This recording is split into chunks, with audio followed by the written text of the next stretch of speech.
Good morning, good afternoon, good evening, wherever you are in your day. Welcome to Wealth Reimagined, and I'm your host, Mya K. And I'm super excited to be with you again in this financial literacy space. So, here on the Family Bloodline Network.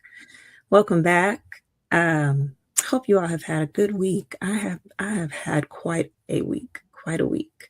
Um, Very busy.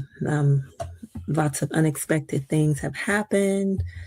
Um, my daughter was in a car accident, totaled her vehicle, but she is fine, and that's all that really matters. Cars can be replaced, so I'm not really concerned about that car. Just glad my baby is fine. My other daughter is very active in track and have been at two track meets this week, and the one yesterday, she was there for 12 hours. Um, and I had to come and go between 10:30 a.m. and I think we left close to 10 that night. So I left once and came back. But what a long day! What a long day! But I am here. I did not want to allow this next week to come and go. That's just how it is sometimes. And despite all the things that we have going on, we still have to show up for one another and show up for the things that sometimes we feel like, oh my God, how am I going to get all this done? And it always works out. It always works out. So let's jump in. So let's kind of recap some things. Let's see here. Well, I know this is week 3. It is April. It is still Financial Literacy Month. And of course, as I said, Financial Literacy Month is an annual, every April, just a time to raise awareness about money management, budgeting, savings, and investing. And so it's really just a time to help you just to be thinking about where you are and maybe some goals and things that you want to accomplish or change, or habits you want to break, habits you may want to form. So it's really just an opportunity to kind of reset, as well as educate. There's so much that you could learn and add to your already either good habits. There's things you can remove to maybe some habits you aren't too fond of. So it's just really a great time to reset and think and grow, and maybe even challenge yourself to take a different approach or do something different. So, um, as I've stated, so this is Wealth Reimagined, and we're going to be talking about personal finance. And I think what's going to set this apart from other people talking about personal finance is a real household perspective, real household issues. I want to help navigate through real day to day things that you encounter, things that come up, unexpected things. And I'm hoping that as time goes on, together, we'll be creating safeguards in our household, in our budget, in our money, in our income, and protecting it, not just like ensuring it, but protecting it by being prepared for things unexpected. And so I think that's also a form of protection of our money.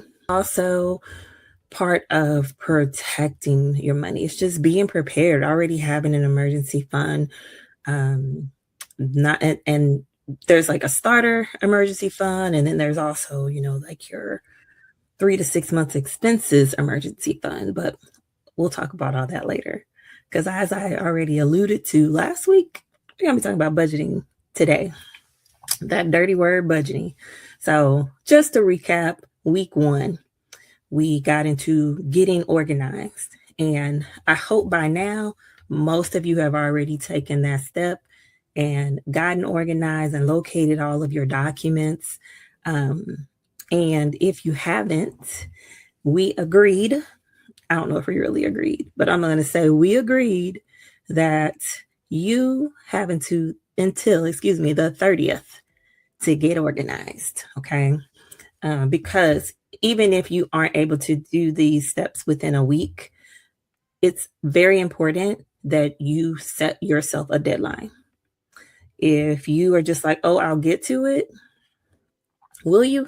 You know, life's, And so give yourself a deadline. Give yourself a deadline. By the end of financial literacy month, I'm going to be organized. Maybe you are organized, but you haven't taken inventory of everything. By the end of financial literacy month, I'm going to be organized and have it taken inventory of everything. Okay, so let's get serious about this because this is very important. You would not realize not only the life areas that impact how you manage your money, but how the way you manage your money impacts life areas. So it's very important. I just want to challenge you and encourage you and dare you to take it seriously. Take it very seriously. Let's get all our ducks in a row and no longer just be flying by the whichever way the wind is blowing in a situation and be able to have some control over when things happen because it's not a matter of if, it's when. It's when. It's when. When is it going to happen? So I want to make sure people that are part of this community have, again, those safe rails in place and you have funds set aside for the unexpected so that when it hit, it don't really hit as hard. It's still going to hit, but it don't hit as hard. You're not going to set yourself backwards. We're not going to keep taking 2 steps forward and 3 steps back. We're not doing that anymore. And I want you to say it. I'm not doing that anymore. Okay. So week 1, got organized. Week 2, we took inventory of everything. So you should already know where all your documents are, and you were able to determine all your income streams. You were able to determine all your expenses, your bills, debts, your investments, assets. We talked about assets, real estate, values. What's the value of my home? What's the value of my boat? What's the value of my vehicle? How much is in my 401k? How much is the total of my IRAs, my individual retirement accounts? And so that should already be done. And again, though having that inventory we talked more about assets, but when you made that debt list, what personal loans do I have? How much credit card debt do I have? How much do I owe in car loans or RV loans or boat loans? Loans, period. How much do I owe? How much do I owe on my mortgage? All that debt you owe takes away the value that you have in your assets. So you listed your income, retirement, life insurance, all that, real estate values, and other assets, and there's a total. The difference, all the things you owe, deducts from your assets, and then that number is your net worth. Assets minus their liabilities equals your net worth. So go ahead, even if you need to pause, go ahead and figure out what is your net worth currently. And it's often nice to know kind of where you are on things. Do you have a positive net worth? Do you have a negative net worth? Is your net worth even where you thought it would be? Do you have a goal? Do you want to have $1 million net worth? So just do that calculation real quick so that way you know what your net worth is. So you have done a big step already if you're able to do that, because a lot of that information goes onto your budget. Did I trick you? Did I trick you into getting a budget? I didn't. I was just trying to get the foundation set up to show a way to, I guess, make it a little easier, because you already have now the information that you need for the most part. Okay. So the budget, first of all, what is a budget? A budget to me is a spending plan. It's a spending plan. A budget oh, my screen did something funny. A budget, I don't want you to think of a budget as restricting you from doing something. It's a plan, and it's you controlling every dollar that you have, every penny that you have. You tell your money where it's going.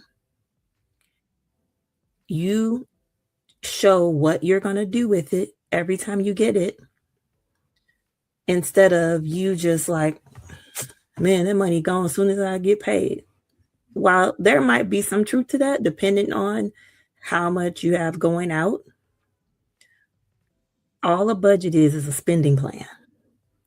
So, what do you need to call it? Like, now let's do some psychological thing here, right? What do you need to call it so that it feels more like an empowerment tool and not something restricting you? Okay. So, like I said, it's a spending plan.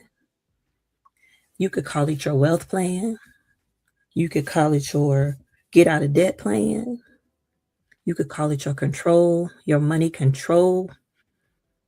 You could call it whatever you want. You can call it whatever you want. You have to um, think of what you want to call it. If you're fine calling it a budget, that's fine too, as long as you do not allow yourself to believe that a budget is restricting me. A budget means I can't spend my money. I have to do this. I have to do that. Let's reframe that to no, I'm telling my money exactly what I need it to do for me. Okay. So I really want to talk about different types of budgets today because you honestly already have all your information for your budget, maybe with an exception to um, like your utility bills, because that's not really something you would include as part of like liabilities on like a personal financial statement to determine your net worth. Though I think I did mention utility bills because I'm like, list your bills, list everything. Um, so you really have everything for your budget. Okay. So I'll quickly say what items you need, and some things we'll go into more details about in other episodes. But you have your income, right? So you have your expenses.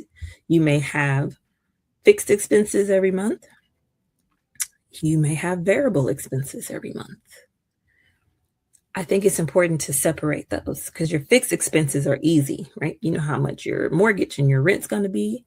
You know how much your car note is. You know how much your insurance will be. You know how much your internet will be, your Wi-Fi. You know how much any subscriptions you may have because, well, they don't change until they raise the price, right? But usually they're fixed, right? And then you can make that adjustment. But you get what I'm saying. All your fixed things that are the same amount every month, those are your fixed expenses. And then you have your variable expenses like your water bill, you got your utilities. Your utilities are usually variable unless you're on some type of budget plan where they charge you a certain amount. I have not been on one in a I think I was on one many, many years ago, and I don't remember the details. So I don't know if it is a set amount where it can be on fixed or if it still varies a little bit, but it's about the same place. But if it's not fixed, then it will be a variable expense. Utilities generally are. Um, and then you have things like your debts. You got your credit cards and you have your car loans. So you have your debts. And all these things are taken away from your income, right? Um, and then you may have a line for savings and investing. And I'm not saying these in any particular order right now. I'm just thinking of things that maybe would be a part of your budget. And then the last thing would be just specific miscellaneous things, or maybe items you have sinking funds for. Okay. Sinking fund would just be something specific that you are saving up for to spend. It's an investment that you're making in something and you're going to spend it. Or it could be just sinking fund just to get to a certain goal for something. So, for example, if you have a sinking fund for a new car, then you could set a goal for that fund and you could say, okay, I want to have $5,000 set aside for a down payment when I need to get a new car. Okay. And so you could be budgeting a small amount when you get paid to go into that fund to fund it. Okay. And we're going to get back into that in a future episode because I absolutely love sinking funds because they allow you to start creating that cushion and those safe rails that I was talking about in life because you have already prepared for it.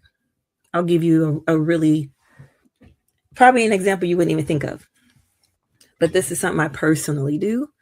So I like to fly a certain airline. I'm not going to say it because they're not paying me to give them any type of shout out. So, but there's a particular airline that I like to fly generally, and they have a sale. I want to say, I think it's twice a year on points. And so there have been enough times where the sale has come around and I'm like, dang, I wish I could get points because they're like 50% off, 50% off on these points. And I could be flying, I could be using them to fly places and things like that. Well, in the past, whenever those sales would come up throughout the year, um, I would always be like, dang, I wish I had money or I might have the money to do it, but it's just like, but that's going to take away from over here because I do operate on a budget. So what I decided to do, I was like, man, I'm making a sinking fund.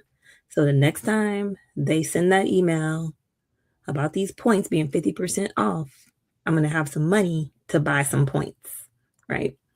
And that particular fund, I didn't set like, I want $500 or nothing like that.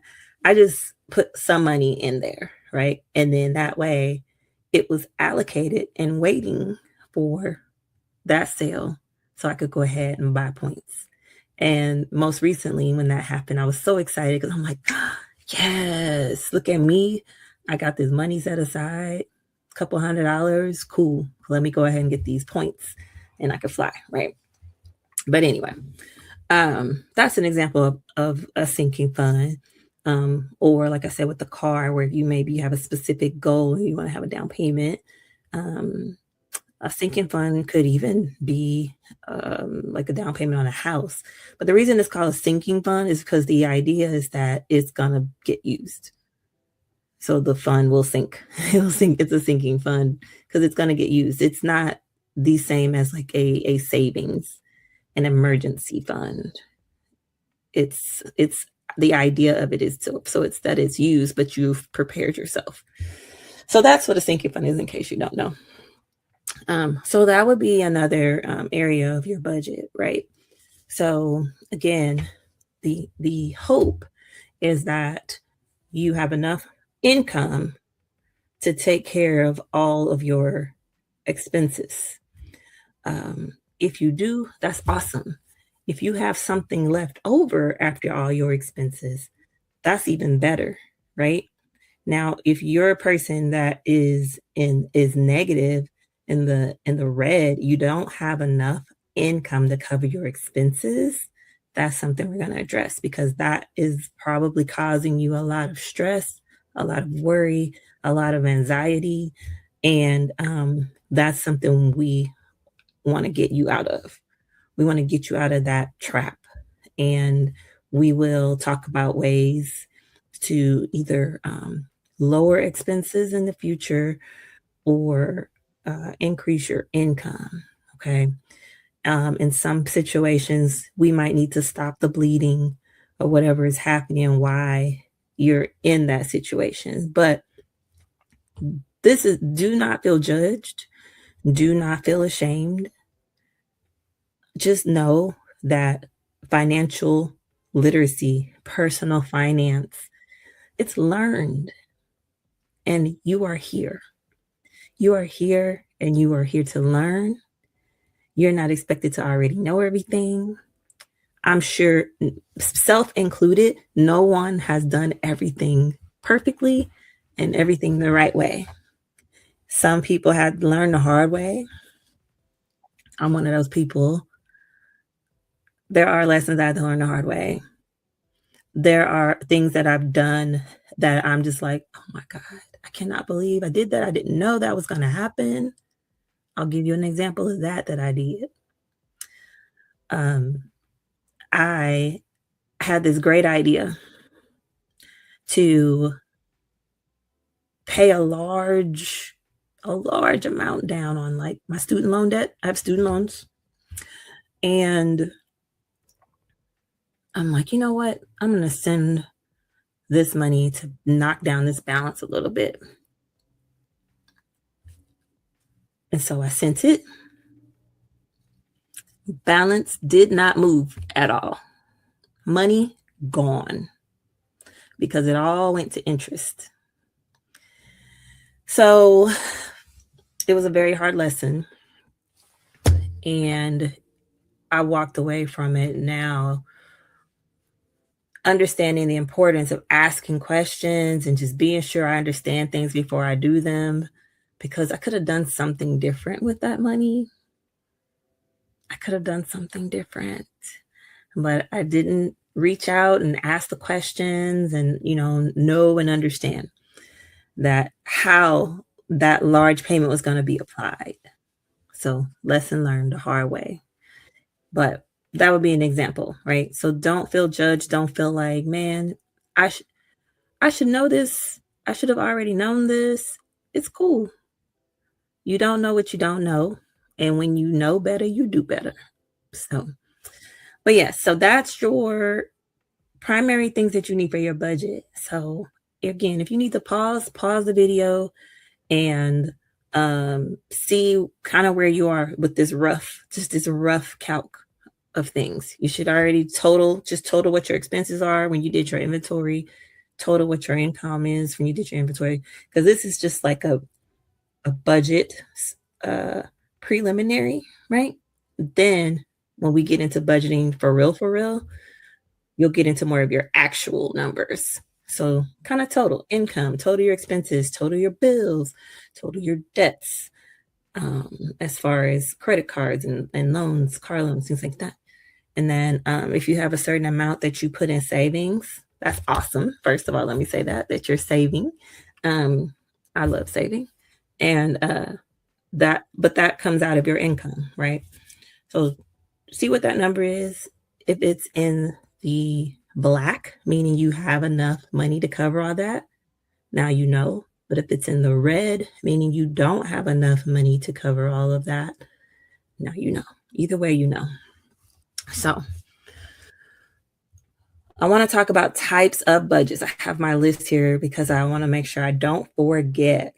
So types of budgets, what I mean by types of budgets is just what method are you going to use to stay on top of your household income, your household money? What method are you going to use for tracking, for doing the calculation, for creating your plan? So, hey, if you are a person that likes to write everything down, write it down. I don't care if it's a spiral notebook, write it down. Like what you probably just honestly kind of did. Income, expenses, you write out what they are and how much. Notebook, right? We don't have to be fancy. We're being real. This is real life people, okay? So notebook. Another method you could use for budgeting, calendar.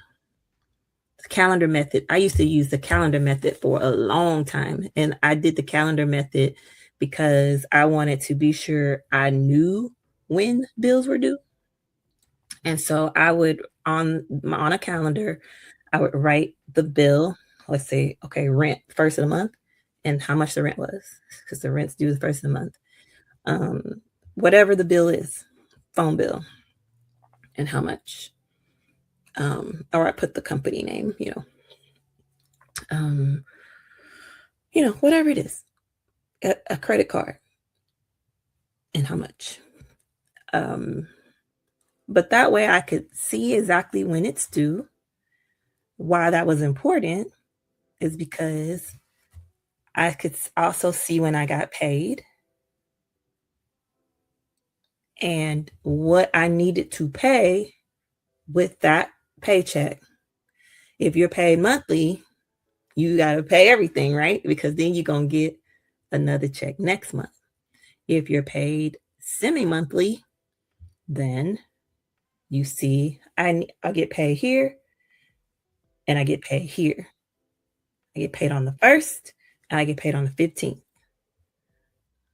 Everything from the 2nd to the 15th, I need to pay with that check I got on the 1st. I need to make sure it's paid with that check. Everything else, I'll pay with the next check, right? You get paid on the 15th, and everything on the 15th check is that's due 16th through 30th or 31st or the 1st. Everything from the check you get on the 15th is due, that's due from the 16th through the 1st. And now you have all that. Okay. So anyway, we'll go into more detail with that, but hopefully that makes a little bit of sense. But that's the calendar method. There's also cash stuffing.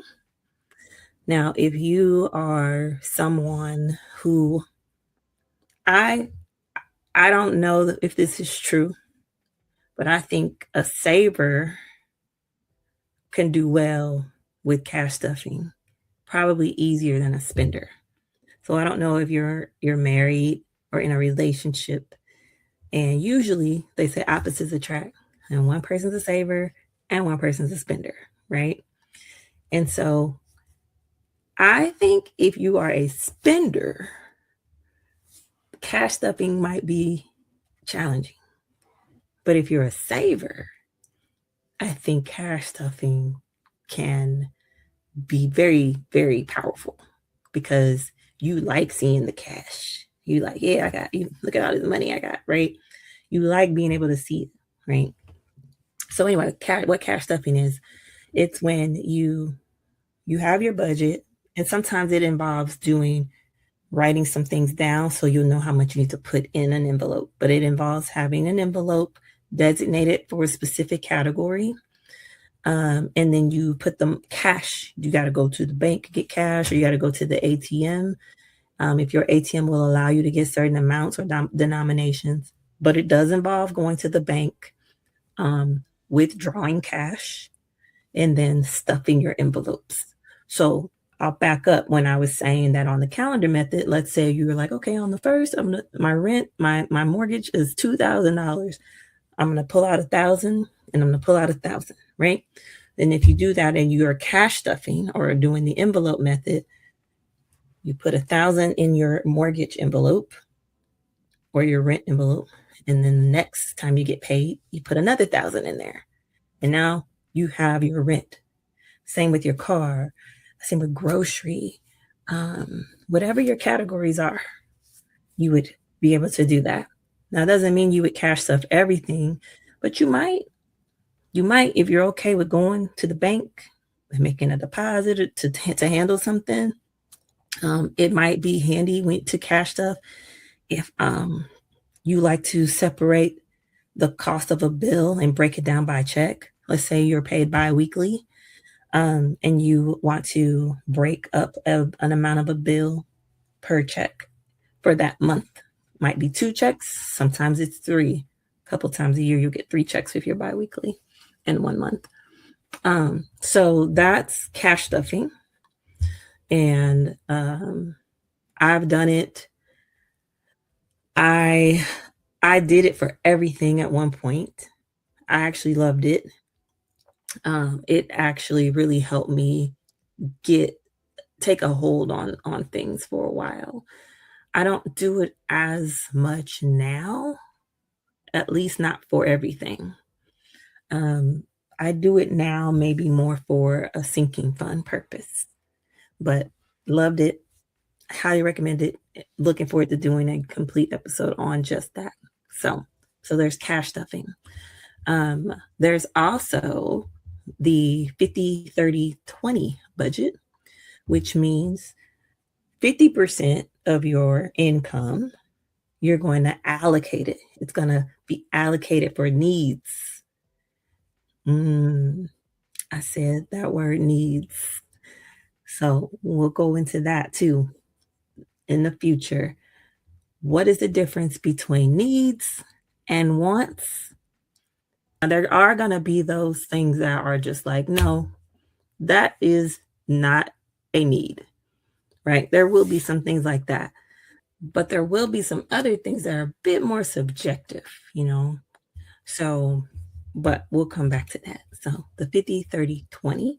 So 50% go to needs, housing, grocery, things like that, transportation.